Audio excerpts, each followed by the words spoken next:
Good afternoon, everyone. At this 82nd Sunday Scientific session, I would request Dr. Virendra Turkar, convener of East Maharashtra Forum, to start the event, please. Thank you very much, sir. This is our 82nd Sunday Scientific session, and this is really going to be a very useful session for all of us. Here, firstly, I would like to attract your attention towards the fact in which this iSPELL forum was started.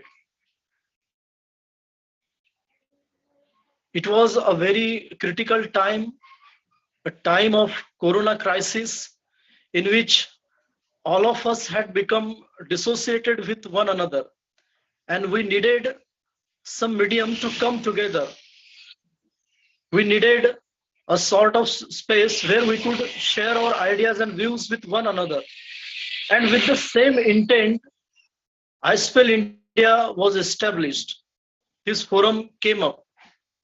And today's 82nd Sunday Scientific session shows that it has really been running very successfully, doing well in this field.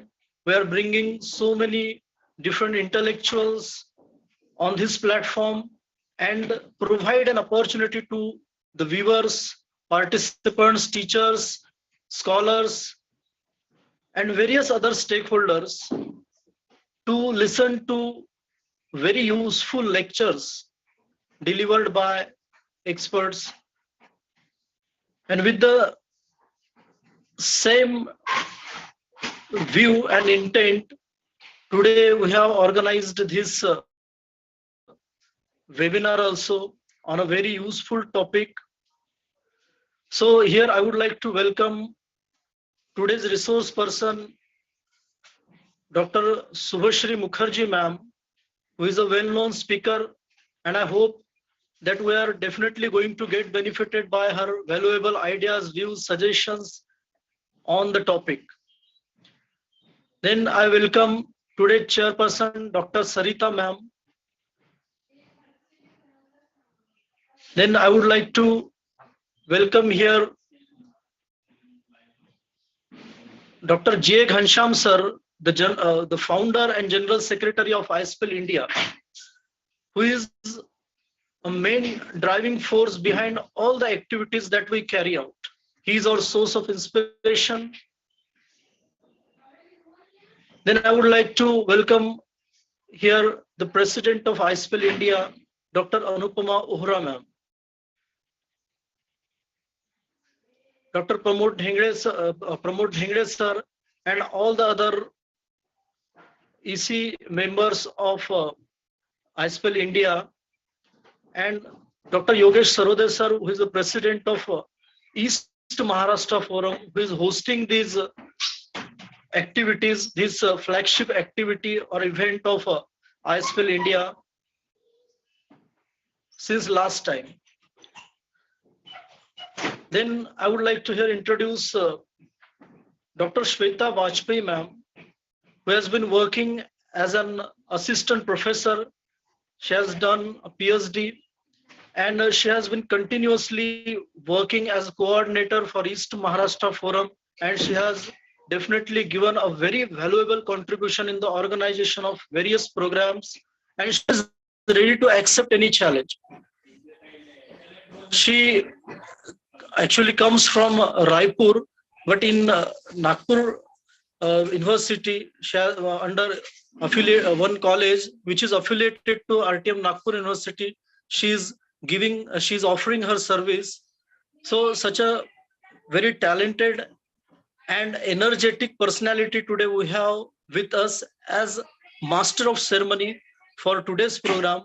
So I welcome here Dr. Shweta Vajpayee ma'am and request her to conduct the proceedings of today's webinar. Dr. Shweta Vajpayee ma'am, over to you. Am I audible, sir? Yes, ma'am, you are. Yes, ma'am, you are audible. Thank you so much, sir, for introducing me so well here.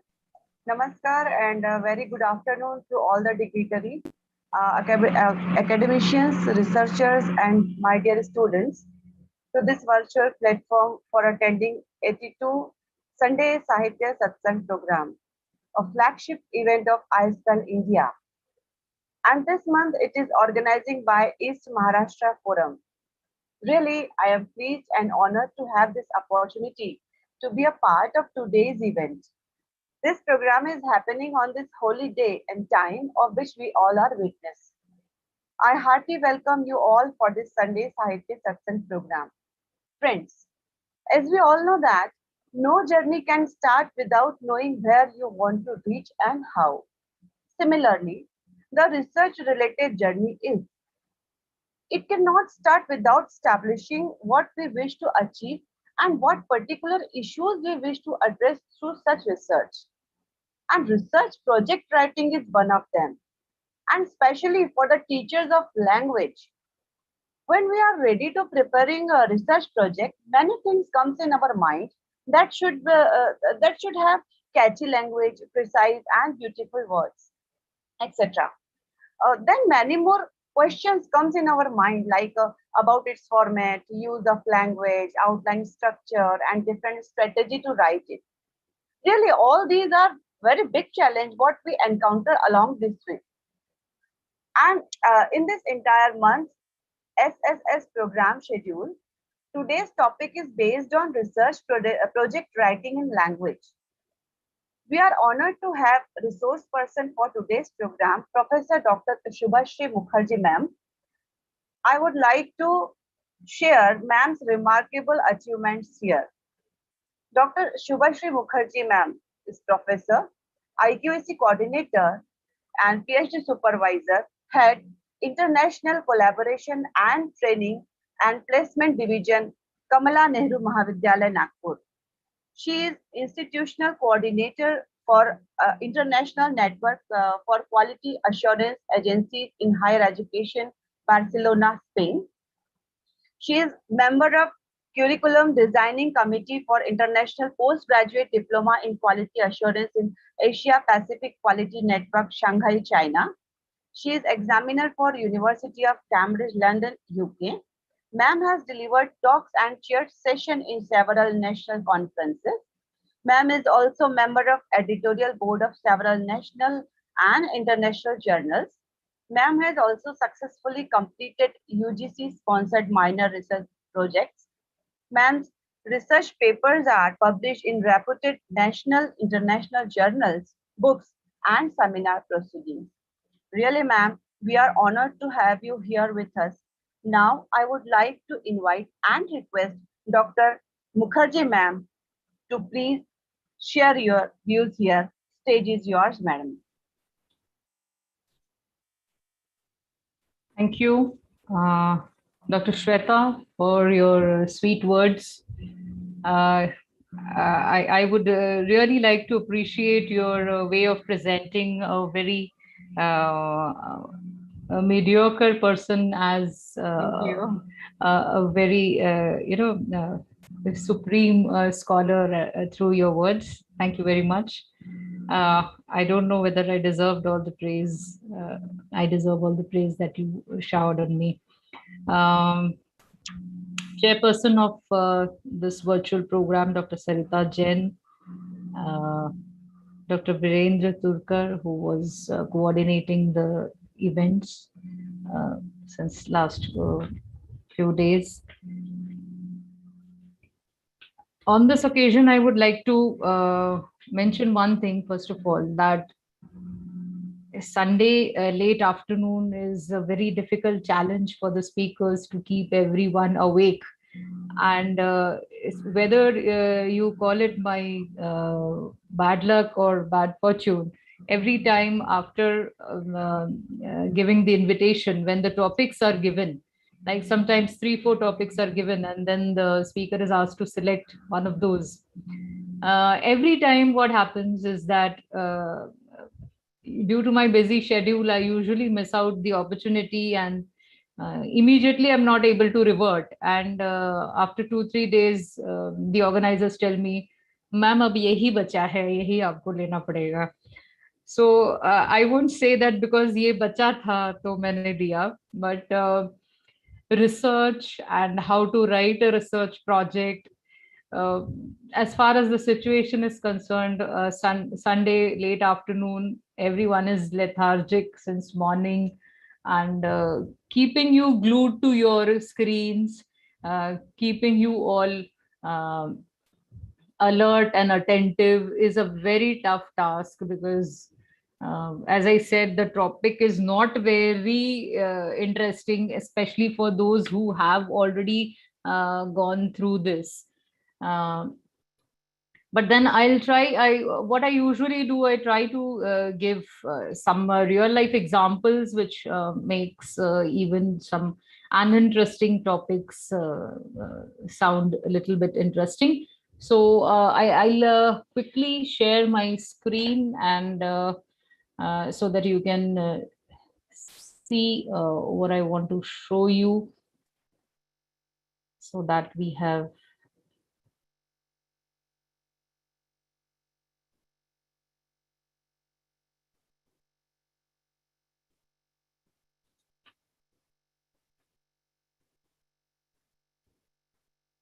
I just want someone to confirm whether the screen is visible or not. It's visible, ma'am. Yes. Thank you for the confirmation. So, research project writing, as I already said, the topic for the day. And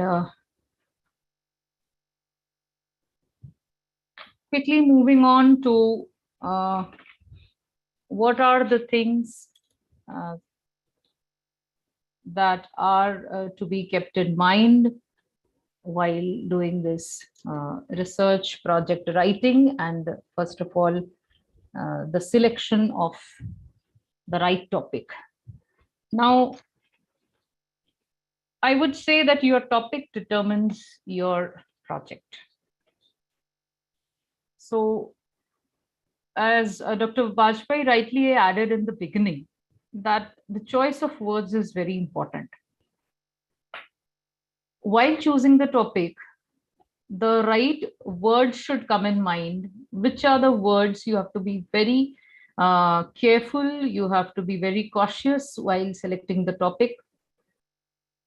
Definitely, you have to read and think a lot about your area of interest.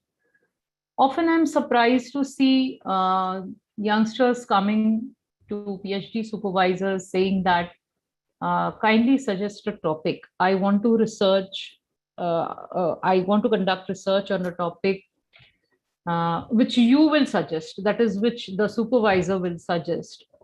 It's very strange that students these days are following this method, which is absolutely wrong. Because the first thing that I would like to say here is that uh, you have to think about what your area of interest is. You have to then start reading.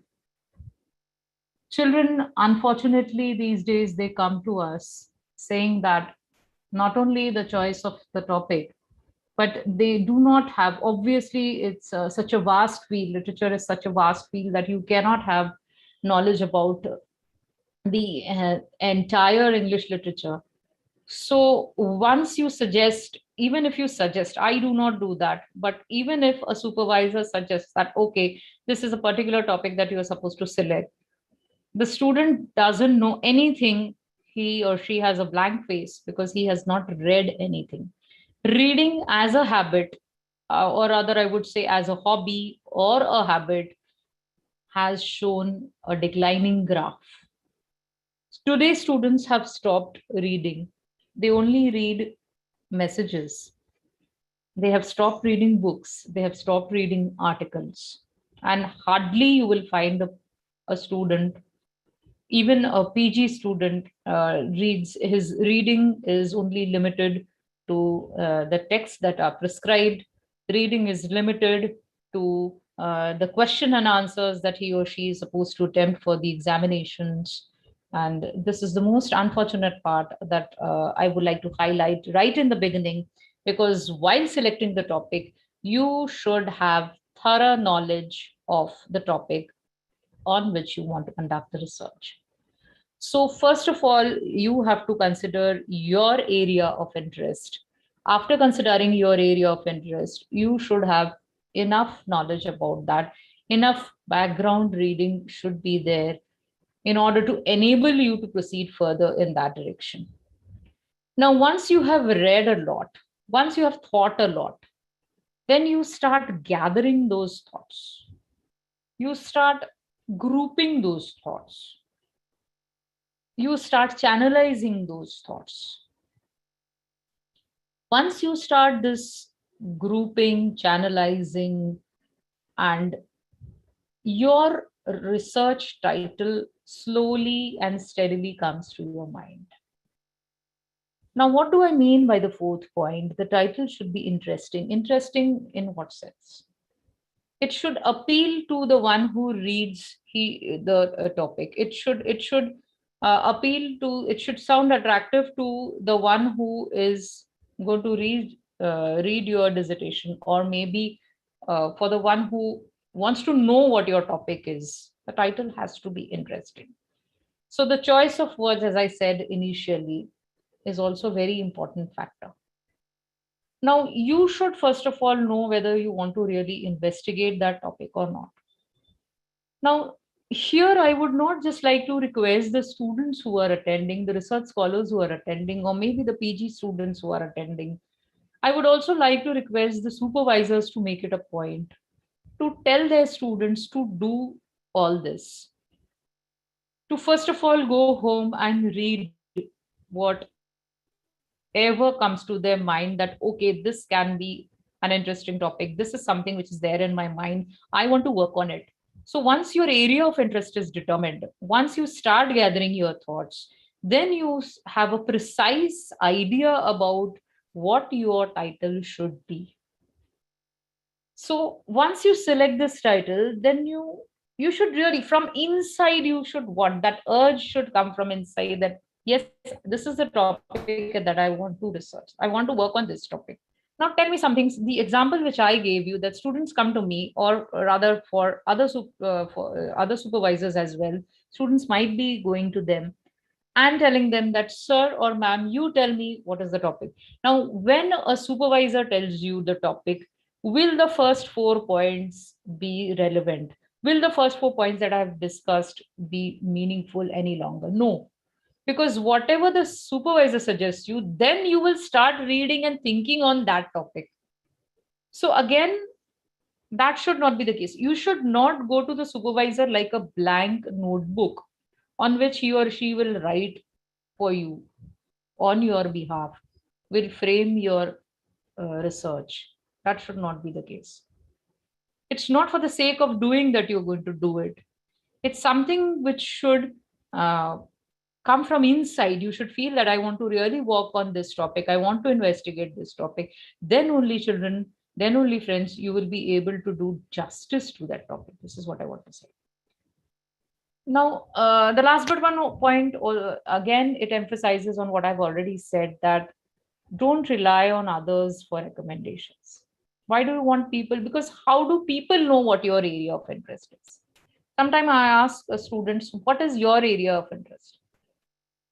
Now, for example, a student says that my area of interest is drama.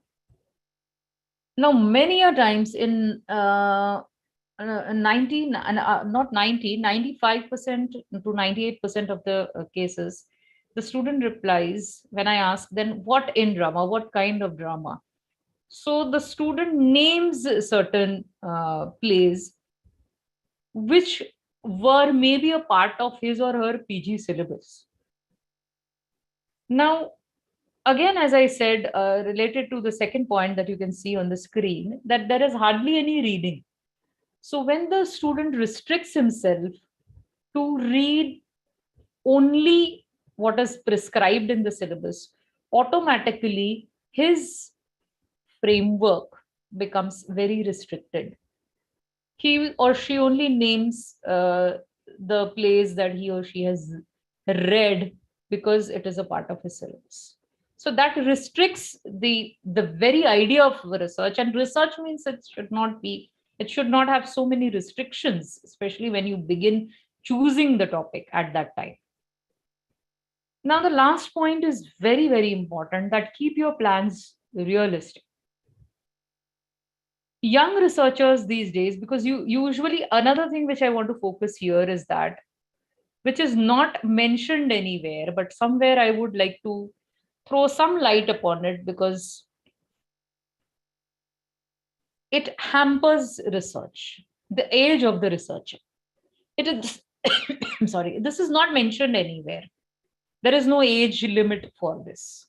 But why I would like to say a few lines, a few words on this because mostly what people do, that BA, then MA, then PhD, as if it is a series, as if it is a chronology of events which has to happen in their lives. Trust me, friends, I waited for more than 10 years after completing my PG. After getting, I immediately got my first job. Just after clearing my PG, I immediately, in the first attempt itself, I cleared NetSet. Everything I did in the first attempt. First interview, I got a job. So I could have started PhD. I was not even married at that time. So people feel that after marriage, there are additional responsibilities. So you can do PhD when you have to do nothing. So it's not like that. I waited for 10 years in spite of having a regular job, because I felt that I didn't have the mental maturity to do justice to a particular topic. So once that mental maturity is reached, then the last point becomes meaningful for you, that you keep your plans realistic. You don't have, at a very tender age, when you just pass out your post graduation, maybe at the age of 23, 24 sometimes, you have fantastic ideas in your mind. So many things. My research will be it will be a path breaking event in the history of English language or literature or whatever. So you can't be imaginative to this extent that you lose touch with reality. It's good to be creative and imaginative. Definitely, being a teacher of English language and literature, I won't say that it's bad to be creative or imaginative, but realistically, whether this research will be possible. I went to my first supervisor with a plan at the age of probably 32, with a plan which actually my that supervisor, he was not my supervisor. I chose to change the supervisor because I thought that he's speaking all bullshit. Not possible. He said that you will take 10 years to complete this. I said, chodo, hatao, supervisor hi badlo. This is what I decided. So this happens when you are in your late 20s or maybe early 30s. So wait for some time. According to me, this will not be mentioned in any book or in any YouTube channel which is based on research project writing and stuff like that. Now,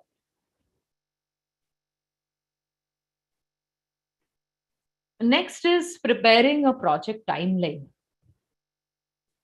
Now, first of all, you have to write down the timeline. I consider this as very important because many research projects fail because they are not able to stick to the deadlines. They are not able to follow the time frame. So we have to make a note of the timeline. Now, how this is to be done practically? It's very important to have a schedule for everything, as all of you know. Now, this schedule has to be prepared firstly day-wise, then weekly schedules, then monthly, quarterly, yearly, so on and so forth.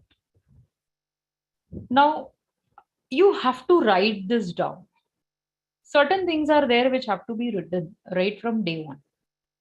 While preparing this timeline, you have to take your daily schedule into consideration. If you're working somewhere, you will have a different timetable. If you are doing a full-time PhD without anything else, then you will have a different sort of schedule.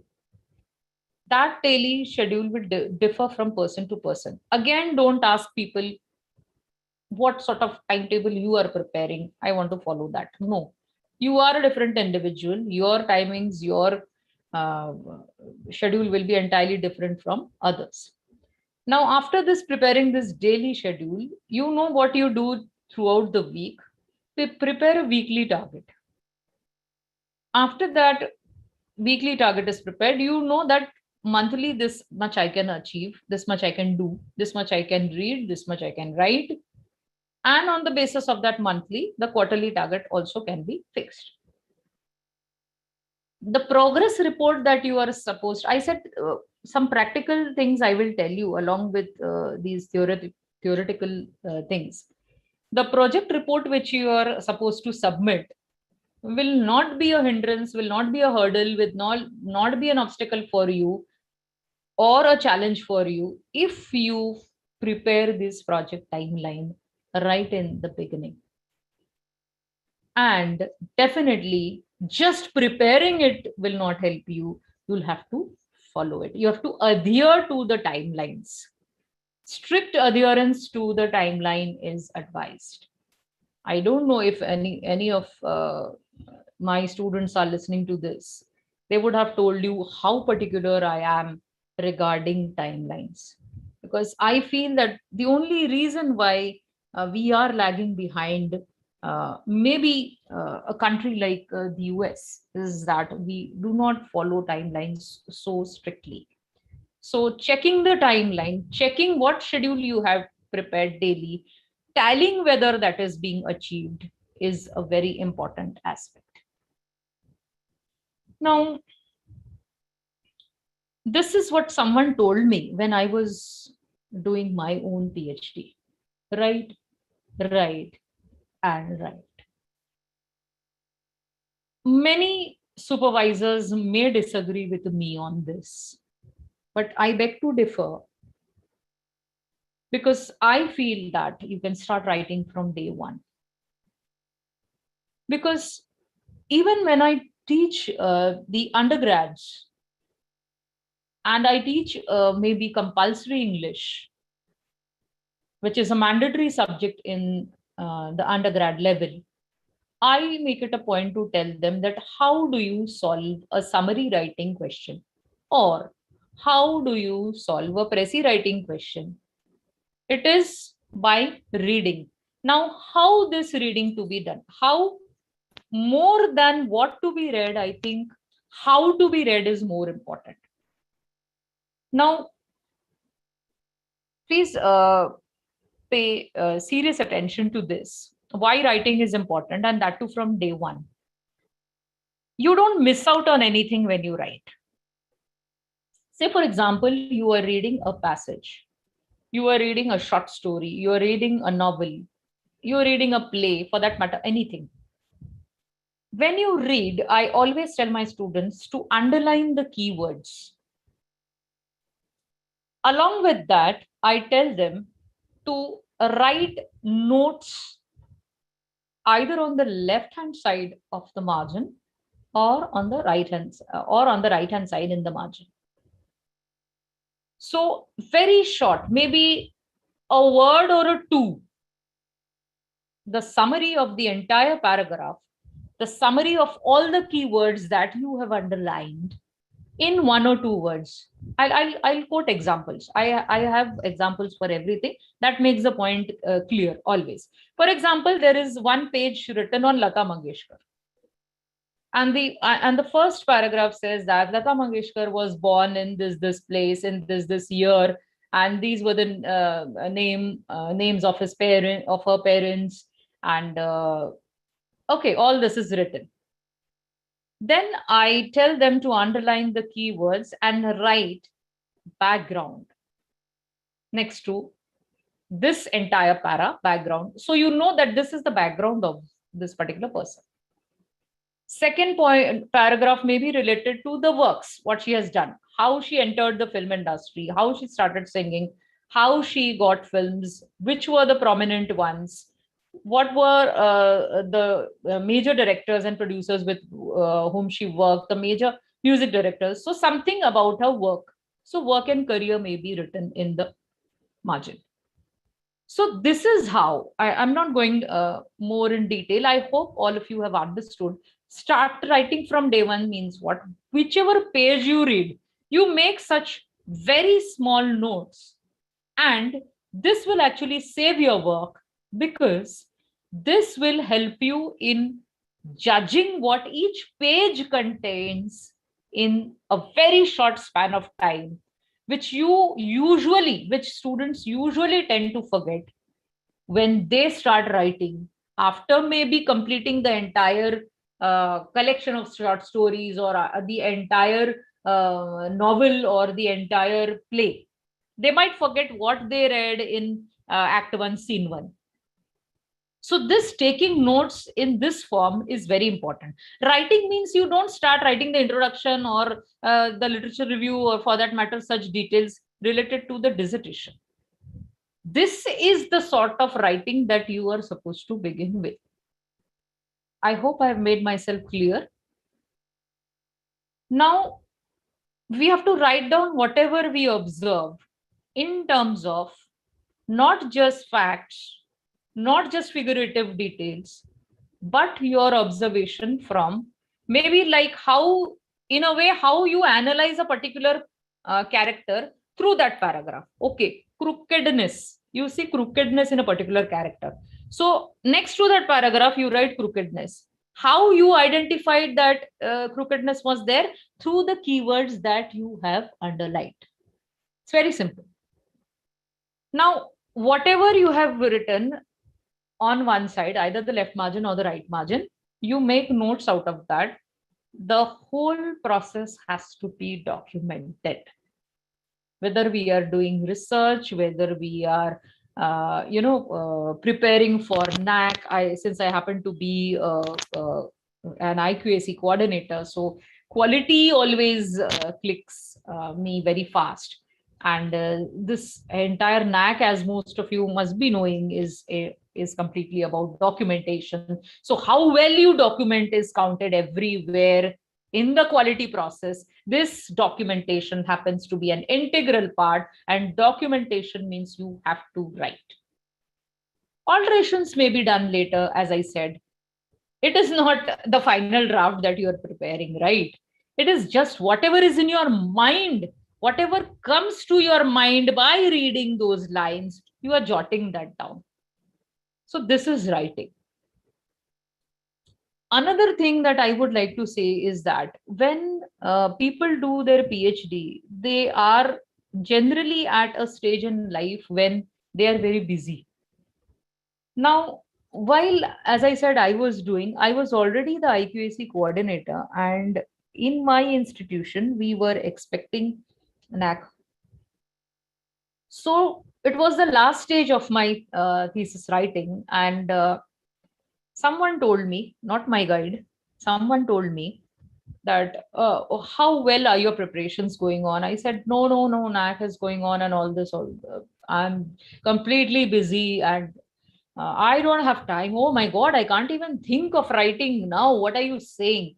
Something very important, a real life example. As I said, I'll be giving these examples to make this comparatively uninteresting topic little bit interesting, because we learn from real life examples, friends. What I was told, I was simply told by the person who motivated me. She just asked me, after I narrated my entire day's events, then I was asked, did you have your breakfast? I said, what sort of a question is this? I didn't say this. I just felt in mind, what sort of question is this? I said, yes. Then I was asked, did you have your lunch? I said, yes. Did you brush your teeth in the morning? I said, yes. I was getting irritated, just as the way in which you are getting slightly irritated. Ki, kya hai? What is this? Then, did you have bath? I said, yes. Then did you complete your daily chores, everything that you do daily? I said yes. What next? Now I was told that if you are doing all these things in spite of being so busy, this is also an integral part of your life. Because if you don't touch your research work for 6 months, you will become blank. Your mental level, your thought process, which was going in a particular direction, will completely lead to a full stop. This should not happen. There is a particular process in which the thought goes while doing research. When you read, you read from the research point of view. When you write from the research point of view. When you think from the research point of view. When you prepare a timetable, you prepare it from the research point of view. So how can you miss this integral part of your day? If you can't stop bathing, if you can't stop drinking water, if you can't stop eating food, then this is as integral as these things are in your daily life today, because you have already started doing research. So once you start doing research, friends, make it a point. Don't give any breaks in between. What may. Whatever comes your way, biggest hurdle comes your way, write one page. She told me, you can write one page. And one page in a day, in 1 year itself, you will be able to complete your research work. I don't like spending 5 years because the university has said that you can take 5 years. That is the maximum time. We have that tendency. When we get a form, we ask, what is the last date of submitting this? Why don't you ask that, can I submit it right now? I have the details with me. I have the entire set of documents with me. Can I submit it now? Why do we ask the last date? It is we want to procrastinate. We want to leave things for the end. This is wrong. So once this, as I mentioned in the previous slide, this timeline is prepared, you start writing, nothing in the world can stop you from preparing a good research project. Now, this has to be prepared by each and every one. Each and every student who thinks of doing research. What are you going to study and why? This is somehow related to the topic that you will be selecting.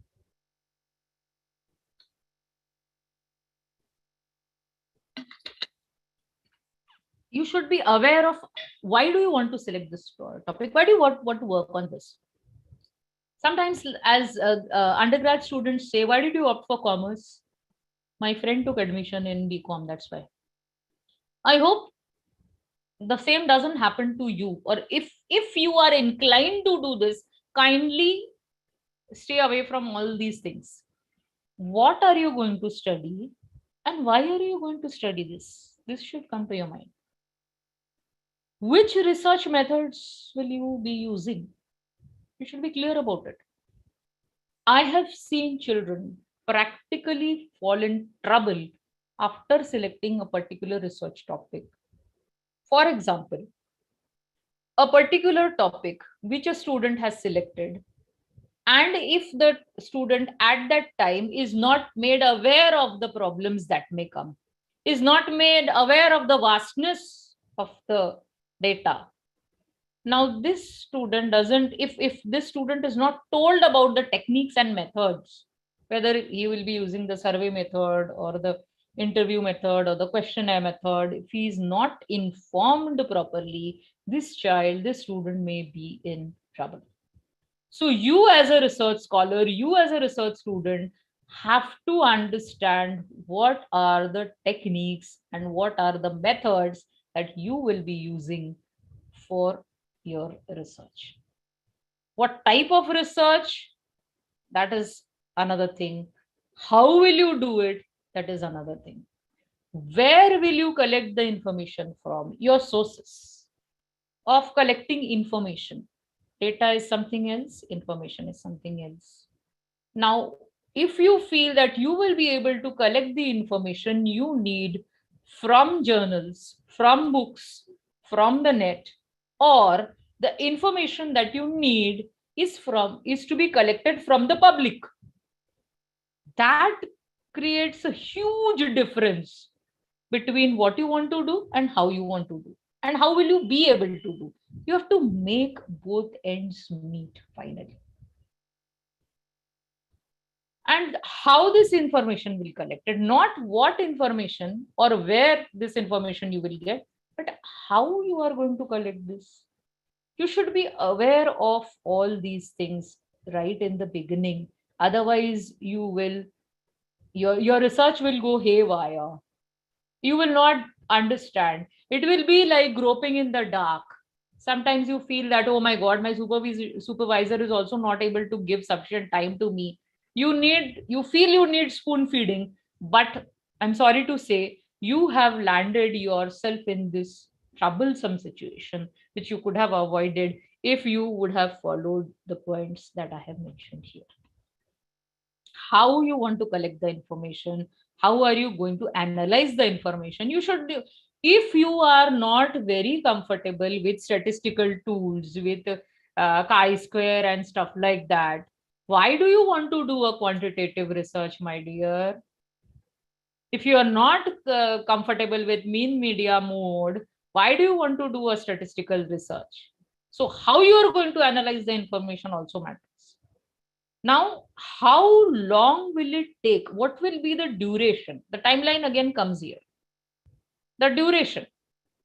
Do you want to give entire 5 years? Will 5 years be sufficient?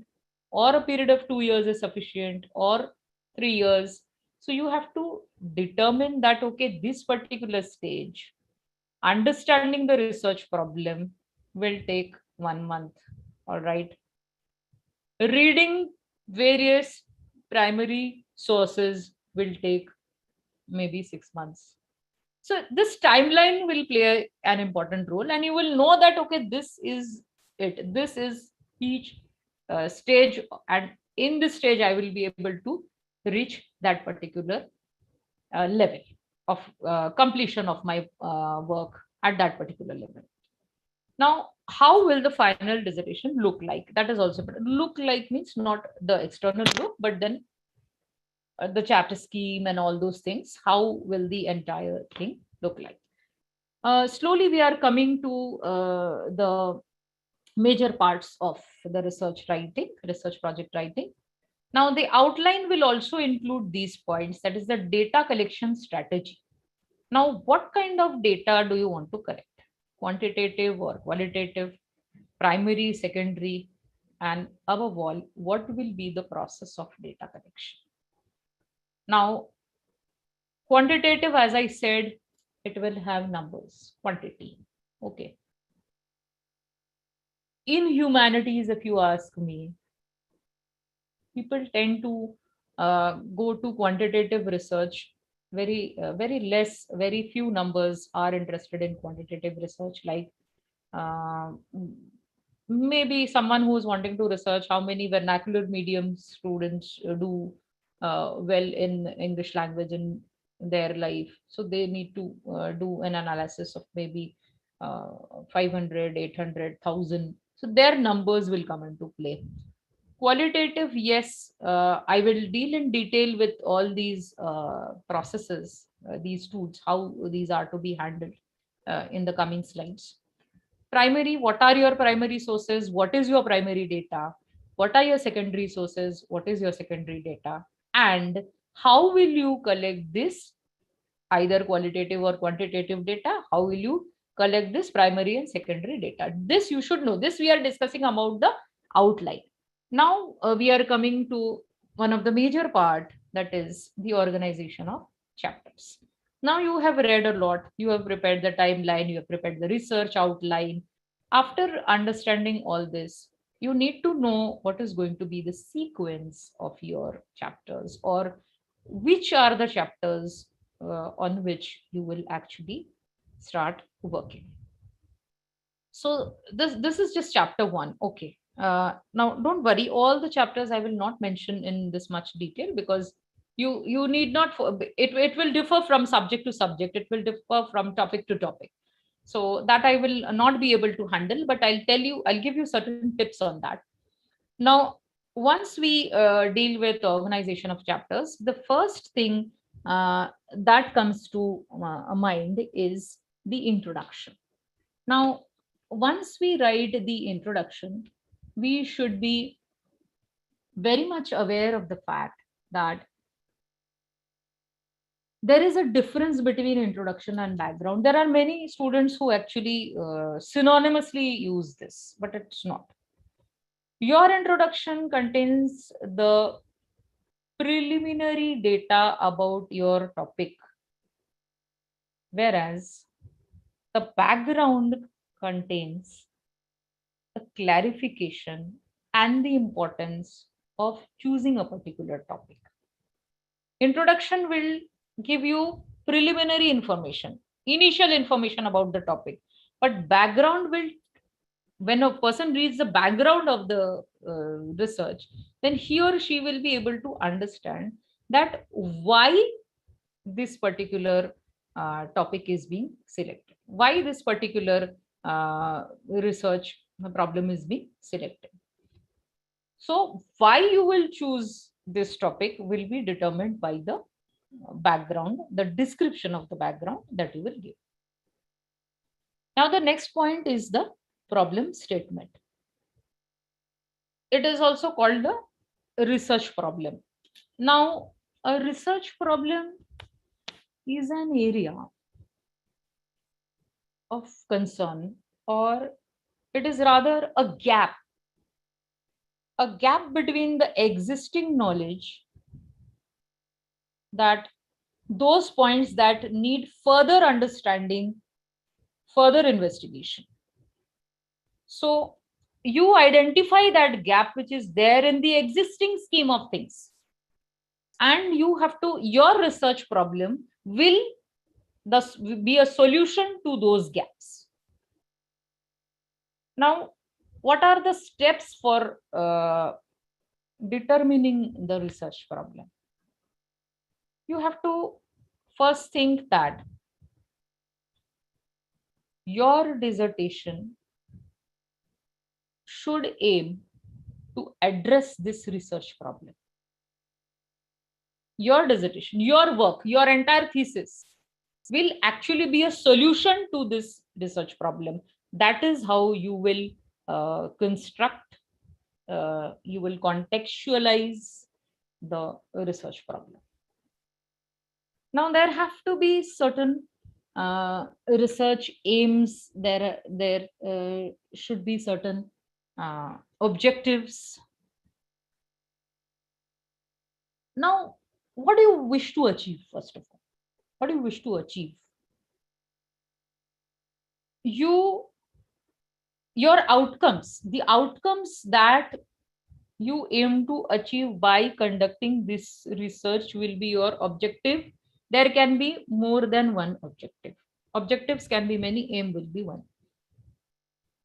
So while trying to determine the outcomes, what outcomes will I get from this after doing this research? That will be the objective. You will write that. It will be, in short, it will be the major focus of your research.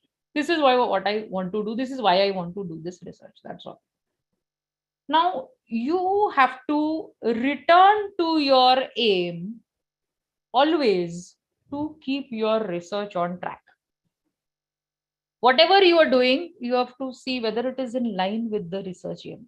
Always. So you will never lose track. You will never go off track. So it's that's very important.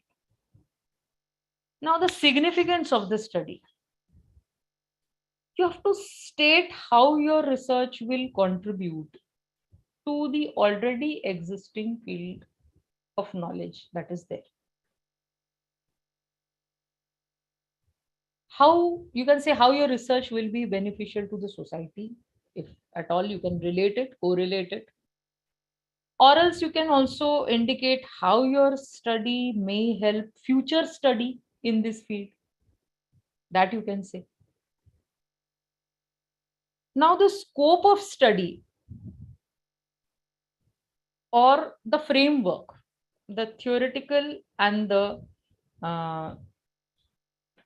conceptual framework which you will actually decide. Now, theoretical framework is a study which is based on existing theories, or a conceptual framework, on the other hand, is something which you can yourself develop based on that theory. This is the difference between theoretical and conceptual framework. So theoretical framework means already there are some existing theories and you're working on that, maybe explaining another side of a particular theory, or maybe an application of the theory, something like that. This is theoretical concept. Conceptual is something which you yourself have developed on the basis of that theory. All right. Now this is entire thing is first chapter. Huh? Let me tell you. Wait, I'll just go back to the previous slide. All these things, chapter 1, background, problem statement, blah blah blah, all these are part of the first chapter. First chapter is very important. Then you come to the second chapter, that is the review of literature. That is the literature review. Now, once you have written the introduction, then you come to this point. Then you move on to the third. I will explain each and every chapter in detail in the coming. First, you just go through the names. The research methodology. Then fourth chapter will be on the key topics based on the title of your research. There may be fourth, fifth, sixth chapter on this. There may be 2 or 3 chapters based on specifically your topic. The key aspects, the sub aspects or the sub themes of the topic that you have selected. And then the fifth chapter will be, there may be 2 or 3 chapters. Please carefully listen to what I have said. Then the fifth chapter maybe, or the if this is 4, 5, 6, obviously, then the seventh chapter will be conclusion and recommendation. Then comes the references. Now, as I said, I'll deal each chapter in detail. The literature review. Now, what is this? First of all, it is a critical synthesis of the previous research. Whatever people have already done in this field or related to this field, that will be literature review. And the name itself is self-explanatory. Review of literature means whatever available literature is there, whatever available matter is there, you are going to review that. One more thing I would like you to add here is that while writing the literature review, I also tell my students to write, how is your research going to be different from this? Okay, if I say that, for example, eco-critical aspects in the writings of Amitav Ghosh. All right. Now, there may be tens and hundreds of research work done on this topic. Eco-critical insights or eco-critical aspects in the writings of Amitav Ghosh. Now, if you are using this topic, if this is your title of research, then a lot of work has been already done. Then how is your research going to be different? Now, while writing the literature review, you just can't say that in this particular work or this particular dissertation written by XYZ, this is what has been said about eco-criticism. In this particular, then number 2, this particular author has written X about Amitav Ghosh's eco-criticism, and then mention the third thesis which is related to this. Then you say that why author Y has written this about Amitav Ghosh and eco-criticism. Then where are you are just reviewing it, and if you are just doing the same thing, then how is your research different? How can you call it research? Basically, forget the difference. If there is no contribution to that, what you already know, what people already know, then how is it a research? So some other angle has to be given to it. You can say that maybe if I consider this topic, you can say that world politics and its correlation with eco-criticism as reflected in the novels of Amitabh Ghosh. Very different. Very different. Eco-criticism is there. Ecology means somewhere the world comes. World means world politics comes, geographical locations come, territorial, terrestrial, everything comes. Then it is related. It is different. Wonderful. It will do. So while writing about X has been written about eco-criticism of Amitabh Ghosh, Y has been written, Z has been written, but I am not saying X, Y, Z. I am saying A, B, C about eco-criticism and relating it to world politics and other things, other geographical disparities, cross-cultural issues with this. This is how, while writing literature review, you can also add a few points. This you can add in significance of your research also, or you can add here that this is the 1, 2, 3 is the groundwork that has been done, but I'm going to add to it and do 4, 5, 6. All right. Now, whatever sources you evaluate, the points must be spot on, relevant, pertinent, completely related to what your topic is. You are talking about mangoes, and the literature review says something about grapes. Will not do. Literature review is the effective evaluation of selected documents on a research topic. Whatever research has been done, how it is related. It is a review of the kind of work that has been done on the topic, and it is related to your topic somewhat, in whatever may it may be, directly, indirectly, whatever. Now the methodologies, as I said, that this is a very important aspect of your research. Now, method in which the research will be conducted is the research methodology, as simple as it sounds, I hope. Now, the first approach mainly answers questions related to why, what, and how. That means it deals with the non-numerical elements in research. Qualitative research deals with qualitative things. That means there is no numerical value involved in this. Now, talking about quantitative, obviously quantity means numbers, figures, graphs will be there to quantify the results. And if you are not good in maths and statistics, please don't use this method. My suggestion, my strong suggestion to you. Now, analytical research uses the facts that have been confirmed already. But these facts are used to form the basis of the research, and critical evaluation of those facts are done in analytical research. Means already existing facts are there.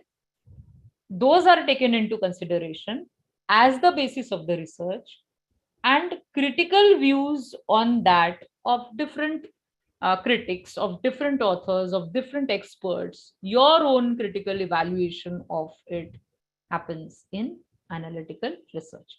Statistical tools are there. They are used in quantitative research, as I told you. Different statistical tools which I mentioned.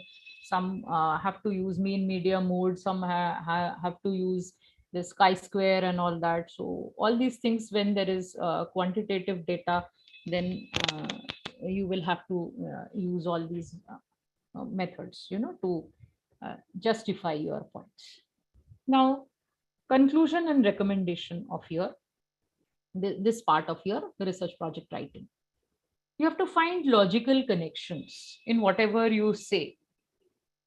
Some people write a lot, but there is no connection between the points. There is no correlation between the points.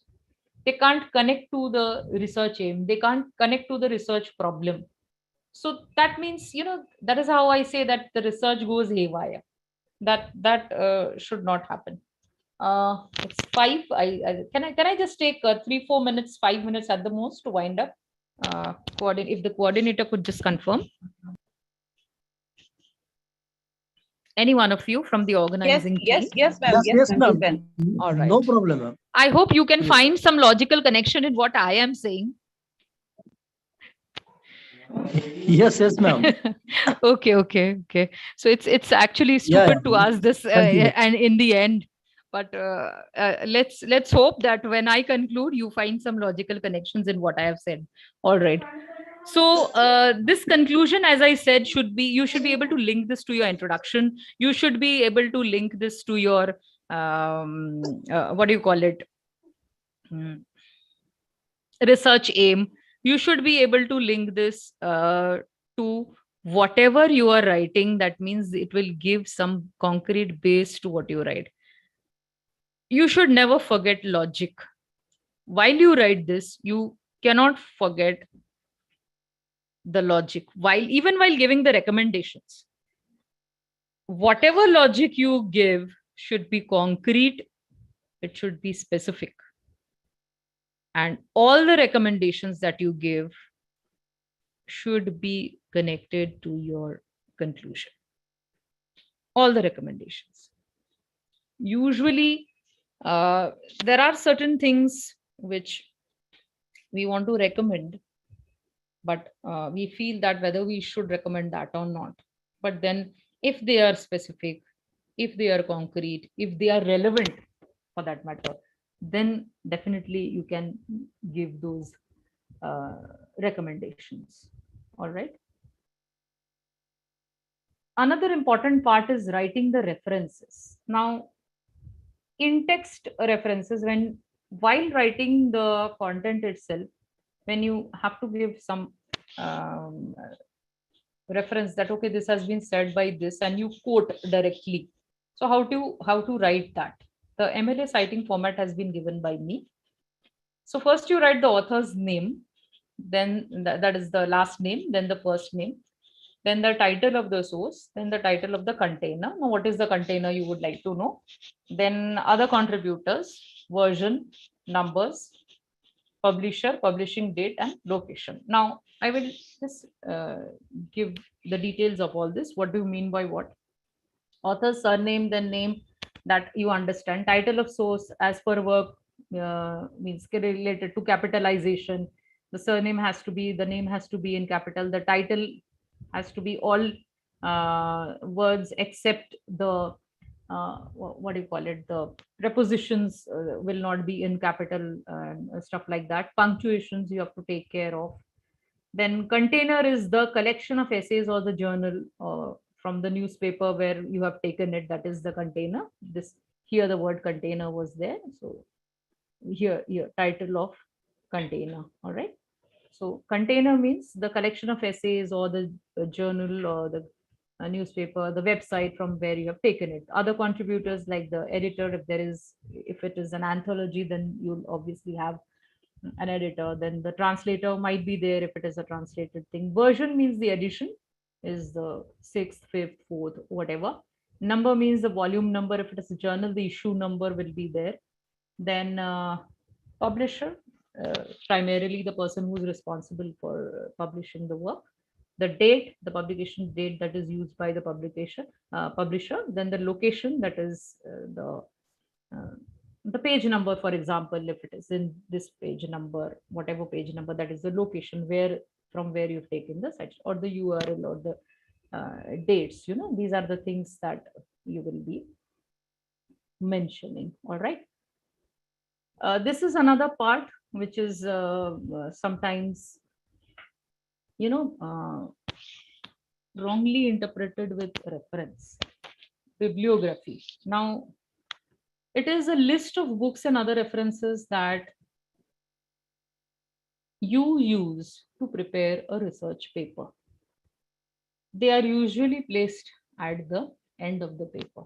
Last part means after conclusion, everything, the citations, you will, the in-text citations will come just at the bottom of that particular chapter.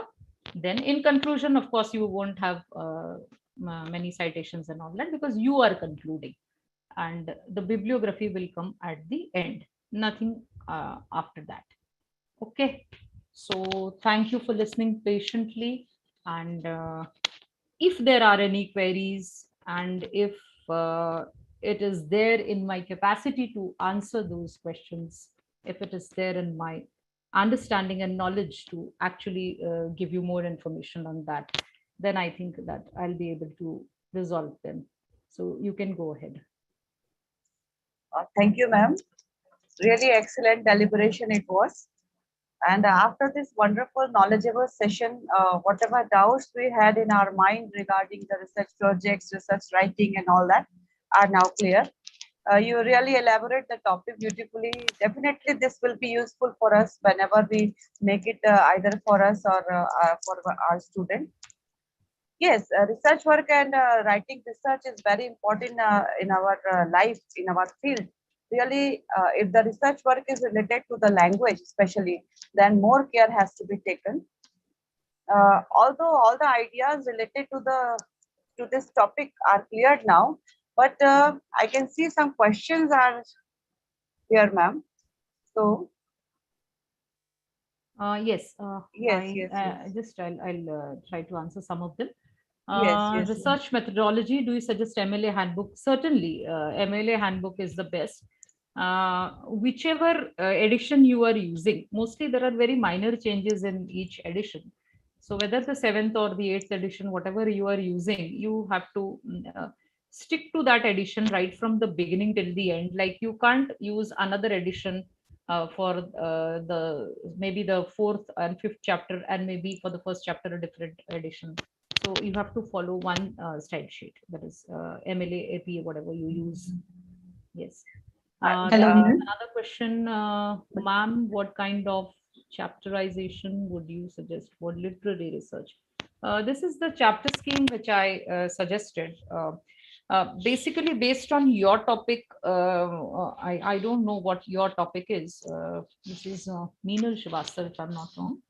So, based on your topic, what your topic is, then I would be able to suggest something maybe. So, if the organizers permit, then you can just uh, get my contact details and get back to me on this, because this needs to be discussed in detail unless I know what your topic is. The general scheme I have told you, that introduction, then literature review, then all these will come one after the other. Hypothesis is something which you will write, which is a mandatory aspect of every research. You need to have a hypothesis, that is 1, 2, 3, 4, 5. Okay. So whatever 2, 3, 4, 5, how many research problem, as I discussed in the beginning. So they are called the hypothesis. So hypothesis has to be written, and then in the end you will try. Some may be proved, some may not be proved. Some supervisors suggest that all the hypotheses have should be proved. So that's not, that means are you already structuring your research in advance, that I will say. So if it is a natural process, if it is a actually research thing, then all your hypotheses cannot be proved. That is what I feel. Yes. Yes, one more question is here, ma'am. From Anupma, ma'am. What is your opinion on the NEP when students after 4-year UG are eligible for PhD? Just a moment, let me. I need to just close my screen.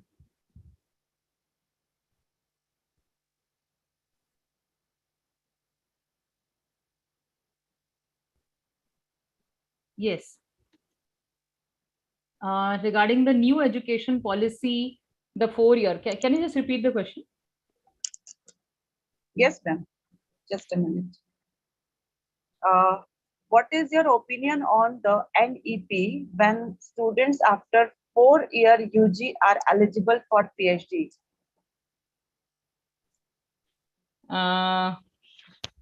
My opinion in the sense, see, 4 years of education and then suitability for a PhD, as I already said in the beginning of my presentation itself, that a mental maturity is needed.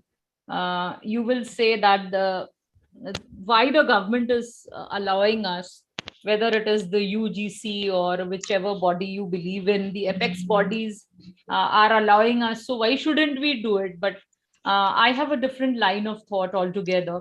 I feel that whichever topic you want to deal with, whether it is related to languages or humanities for that matter, or some literary topic, you need to have that mental development, which which to a great extent, I would say, comes with age. So if that is not achieved, then I feel I won't say that we can do justice to the topic that is in question. That is my opinion. Thank you, ma'am. One more question is here, ma'am. Do we have any organization inviting project or project proposal at present? We do have several organizations. I would not use the word organization. I would like to use the word funding agencies here, to be more precise, to be more specific. There are several funding agencies which are inviting project proposals at present related to many topics.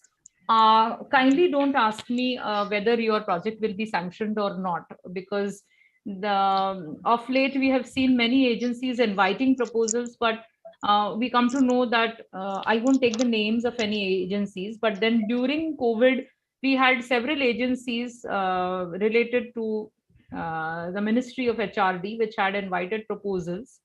Many of the colleges had sent proposals. The teachers from humanities as well as the life sciences had sent certain proposals, but then nothing happened. So I'm not very sure what the policy of the government is in this regard. But yes, there are certainly several agencies which are inviting, uh, project proposals. Definitely, yeah. Uh, Thank you, ma'am. Thank you so Hello, much. hello, ma'am. Can I ask one? Actually, I was the one who asked the question. Is the PMLA Handbook for Writers of Research Papers? Along with that, could you please suggest of latest any other sources where a researcher can look into? Other I than think I personally feel that MLA handbook is the Bible for researchers. So I don't, and that is the most standardized format. Like if you, I don't know which subject do you teach, ma'am, but I teach English. Yeah. Okay, that's great. Good Language to know and that. literature, because I did my PhD 2004. All So I refer to PMLA handbook, 5th edition, I guess.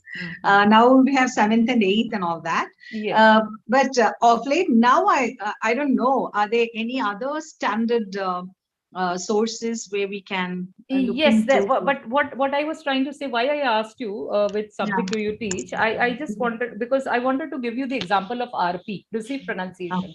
Yeah, Which, yes. So you can say MLA editions are like RP. It is the standard. And always on the safer side, because it will be, it is accepted all over the world. I know. Yes. So that makes it a safe game for us to play. Yeah, I really wanted to know, like, is there any other, other than MLA, standardized resource material? Yes. The APA is there, definitely, the American thing. But then, yes, the Chicago is also there. But then the details are slightly different. So since MLA is the most standardized thing that is used across the world, I feel that it's better and it's safer that we stick to the MLA. Yeah. Excellent presentation, ma'am. It was very Thank logical. You so much. Thanks really. a lot. Thank you. Yes, thank you. Thank you so much, ma'am. And now the next step of this program, which is very important part, that is chairperson's opinion. So first, I would like to introduce here chairperson of today's program, Dr. Sarita Jain, ma'am. Dr. Sarita Jain is an associate professor in the Department of English, Government College, Dudu, Jaipur. Her teaching experience covers a period of 26 years. Her research papers, consisting 42 in numbers, are published in various national, international journals and books. She has attended and presented papers in several national and international conferences and seminars. She has authored 2 books and edited 7 books. She was awarded postdoctorate by Indian Council of Social Science Research, New Delhi in 2015. She is credited with 1 major and 1 minor project awarded by UGC. She is also the honorary member of editorial board of IJPST group of journals, member of editorial board of Camberwell Publisher Multan, Pakistan, and reviewer member of IJCRT group of journals, JETIR group of journals. She is supervising 3 research scholars. She has been the resource person in many webinars and seminars. She received the Sarvapalli Radhakrishnan Award for Education from Arpita Foundation, Vrindavan in 2021. She has also received the honorary award from Oxygen Pen, an international platform based in Sri Lanka for literary pursuits, and for her talk on OPLIT program to the whole world. She is also the Vice President of Rajasthan iSPELL Forum. Her areas of interest include English language teaching, gender studies, diaspora studies, and cultural studies. I request you, ma'am, to please throw light on today's program and the topic. Over to you, ma'am. Thank you, Bachi, ma'am. Am I audible? Yes, ma'am. Yes. Okay. Audible and visible. Okay. General Secretary of iSPELL Forum, Dr. Ghanshyam sir. Event Coordinator, Dr. Viren. Keynote Speaker, Dr. Subhashri Mukherjee. Master of Ceremonies, Dr. Shweta Vajpayee, and dear participant. I thank iSPELL India Forum for providing me the opportunity to chair the session. Dr. Mukherjee has given a very enlightening and informative deliberation. She has enumerated and elaborated all the key components required in developing a research project. She has highlighted about the topic, the introduction, the research methodology, and the scope of the study, significance of the study, and other areas related to research. Research is a lifelong process and it creates a much needed anxiety in a student, and it may often lead to procrastination. Research aims at communicating new knowledge or proving or disproving existing ideas. A research proposal is intended to convince others that you have a worthwhile research project and that you have the competence and the work plan to complete it. Broadly, the research proposal must address the following questions regardless of your research area and the methodology you choose. What you plan to accomplish, why do you want to do it, and how are you going to do it? The proposal should begin by stating the core research question that underpins the proposed project. Having established the question, the proposal should then demonstrate where that question is to be located and indicate the key theoretical, practical, or empirical debates it plans to address. It should include an explanation of why the topic is of interest to you and to the wider research community. It should be informative and catchy. Often titles are stated in terms of functional relationship because such titles clearly indicate the independent and dependent variable. The introduction provides the background information and establishes framework for the research. It should answer the questions of why the research needs to be done and what will be its relevance. It typically begins with a statement of the research problem in precise and clear terms. Research objectives are the goals to be achieved by conducting the research. They drive the research project, including data collection, tabulation, analysis, and conclusions. They may be general or specific. Hypothesis states your predictions about what your research will find. It is a tentative answer to a research question that has not yet been tested. The question should be focused, specific, and researchable within the constraints of your project. The proposal should indicate a brief, up-to-date review of literature in your area. You need to demonstrate a familiarity with the relevant academic literature and theories relating to your research proposal, and an awareness of the major lines of argument that have been developed in your chosen research field. You should aim to present an indicative statement of the state of current scholarship, showing the gaps in knowledge and a sense of critical engagement. This statement should be presented in support of the research question and not as a generic discussion of the field. Methodology: the application should describe how you plan to undertake the research. It may be quantitative, qualitative, analytical, or statistical, as Dr. Mukherjee stated. The projects may involve case study analysis, the analysis of historical records or design archives, internet interviews, critical involvement in curatorships, or the analysis of textual sources. The researcher should seek to identify those that are most suited to his or her study. Bibliography should include a list of references and other important sources following a standard academic format. This is not included in the word count. And two main style guides are used, the MLA and the APA. Outlining, drafting, revising, editing, and proofreading are an integral part of the process of research. The evidence should be provided of how the project will be completed within the allotted time. That means there should be a fixed timetable. Benchmarks, that is literature review, writing the draft, final submission should be indicated in a projected timetable of study and development. Its contribution to knowledge or the significance of study.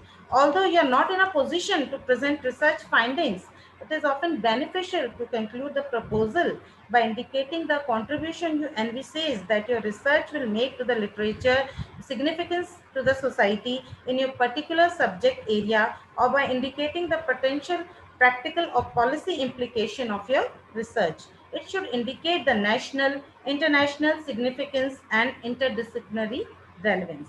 You should show how your own background gives you scholarly competence in your chosen area. Some explanation of what led you to the topic, especially if this is after the development of a formal qualification or vocational practice, would be appropriate. Though your project is judged mainly on content, it must also look professional. It should be typed and well written in a logical and systematic manner. Proper attention should be paid to clarity of expression, structure, coherence, and argument. And the conclusion should be linked to your introduction, and the recommendation should connect to your conclusion. So, therefore, with diligence, organization, practice, willingness to learn, and most important of all, patience, a researcher will find that they can achieve great things through their research and writing. Thank you. That's all. Thank you so much, ma'am. Really, it is indeed a matter of great pride for us that we get the great and knowledgeable company of you here in this program. Now, friends, it's our pleasure that we have all forum members here. Now, I would like to request and invite General Secretary of iSPELL Forum, Dr. Ghanshyam sir, to say few words as concluding remark for today's program. Over to you, sir.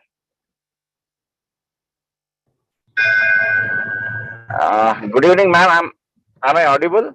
Yes, sir. Okay. So this is never expected because there should not be any concluding remark as far as the General Secretary is concerned, because the events have been handed over to the coordinators to conduct it. But anyway, as you called, I must say something. Really, I must appreciate the effort that has been taken by Dr. Virendra Turkar as far as conducting this Sunday Sahityik Satsang is concerned, and that too related to research, because this is the area wherein we are lacking. This is the area wherein a lot many things are to be done, and this is the area wherein each and everyone, including the research guides, including the scholars and the teachers, have to work on. Because as far as research is concerned, research has been taken in India uh, as a second-handed kind of education, wherein only cut and paste is being used. And as the speaker was saying in the beginning, the scholars, they come to the guide and used to say, whatever topic you give, we will do research on that. Means if the scholar is so learned, then what is the use of having a research guide in research? So each and every research supervisor must take it to the core of their heart that they must first go through it. They must be enlightened themselves in such a great way that they must make a kind of a benchmark for the research scholars to go through it and also to obey it and also to meet the required demands. So if that can be done by the research supervisor, then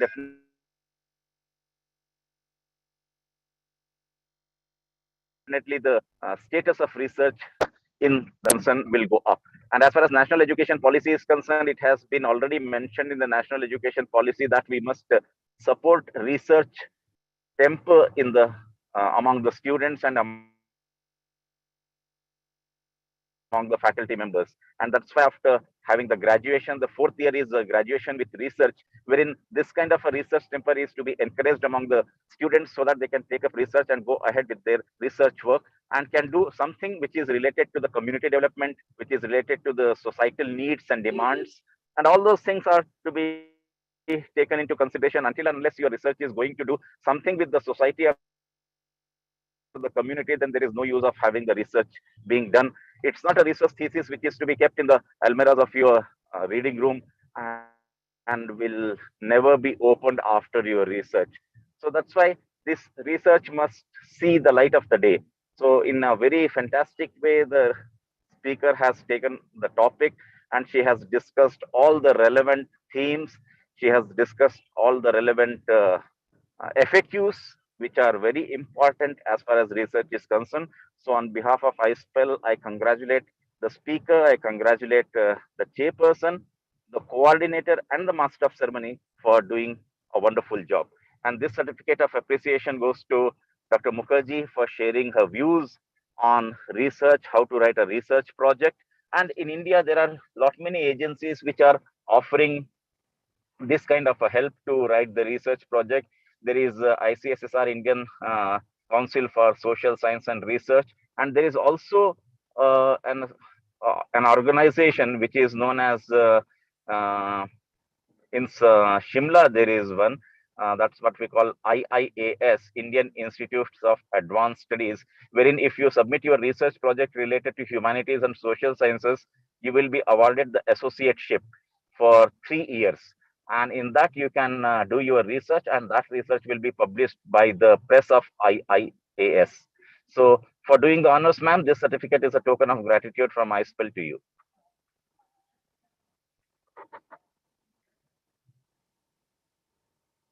Hello. Thank you, sir. Thank you so much. Yeah, thank you. This certificate goes to Dr. Sarita Jain for her concluding remarks as a chairperson, and really her work has shown that she has really done the research and she has really taken the research to a greater extent by writing not only the books but publishing various research papers and also taking the projects, minor and major projects. So this certificate is also a gratitude from iSPELL to Dr. Sarita Jain. Thank you, sir. Thank you. Ma'am, please accept it. Thank you, sir. Yes, thank you. Yeah.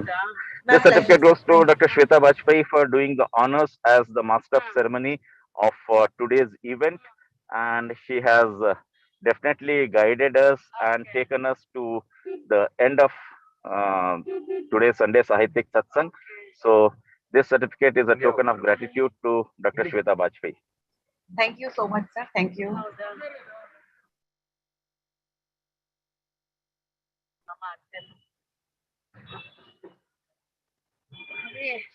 ಅವರು ರಾಜು ಅವ್ರ wife ಮತ್ತೆ ಅವ್ರ ಮಗ ಏನೋ ಓಲಾ ಮಾಡ್ಕೊಂಡ್ ಬರ್ತೀನಿ ಅಂತ ಈಗ ಫೋನ್ ಮಾಡಿದ್ರಂತೆ ಅದಕ್ಕೆ This is our next program, the Sunday Sahityik Satsang that we have.